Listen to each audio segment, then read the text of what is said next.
Hi guys, কি খবৰ? আপোনাৰ খবৰ নিশ্চয় ভাল, মোৰো ভাল। আৰু দেখিছেনে একেদিন ইমানেই গৰম দিছে। গৰমৰ টাইমতে আমি বৰা ধানৰ খেতি কৰিছোঁ আৰু গমেই পাই বৰা ধানৰ খেতি কৰিলে ধূলিবিলাক ইমানে খোজুৱাই, মানে কি ক'ম। যি কি নহওক, যিহেতু আমাৰ খেতিয়ক মানুহ আৰু খেতিয়কৰ ছিজন, এইবিলাক কৰাই যায়। ইফালে চানা মাই আছে, মা আছে, বাপা খুৰা আছে, দেউতা আছে, বৰদেউতা আছে, আৰু এইটো আমাৰ গাঁৱৰে দাদা হয়। আৰু ইয়াতে ধুনীয়াকৈ ধানবিলাক আনি নি থৈছে, আৰু সিফালেও থ'ব লাগিব। এইটো বেলেগ ধান, সেইকাৰণে মানে বেলেগকৈ থোৱা গৈছে। যি কি নহওক, মানে বহুত কষ্ট হৈছে, মানে কি ক'ম। আৰু যিহেতু খেতিয়কৰ ঘৰত কষ্ট থাকে, সেইটো জানে যোনী খেতি কৰিছে। আৰু কষ্টটো আমি কষ্ট বুলি নাভাবি পুৰা কামত লাগিছোঁ। ইফালে ধুনু ভয় কৰি আছে, দেখিছেনে কেনেকৈ আছে, মানে মিচিঙৰ শব্দ শুনি ভয়তে মানে সি মানে হৈ গৈছে।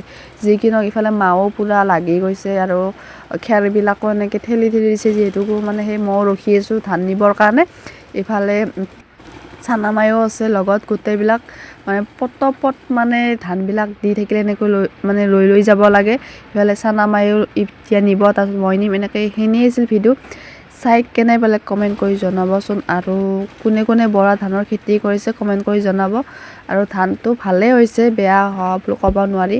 আৰু যিহেতু আমাৰ দেউতাই চাকৰি নকৰি খেতি কৰে, দেউতাৰ লগত আমিও অকণমানকৈ লাগি যাওঁ। আৰু দেখিছে কি ধুনীয়াকৈ ধানবিলাক ওলাইছে, দেখিছে। আমাৰ ঘৰৰ গোটেইবিলাক খেতিয়ে কৰে দিয়ক। আৰু ইফালে হাই দিলোঁ মই, আৰু ইফালে দেখিছেনে মায়ে কিমান কষ্ট কৰিছে।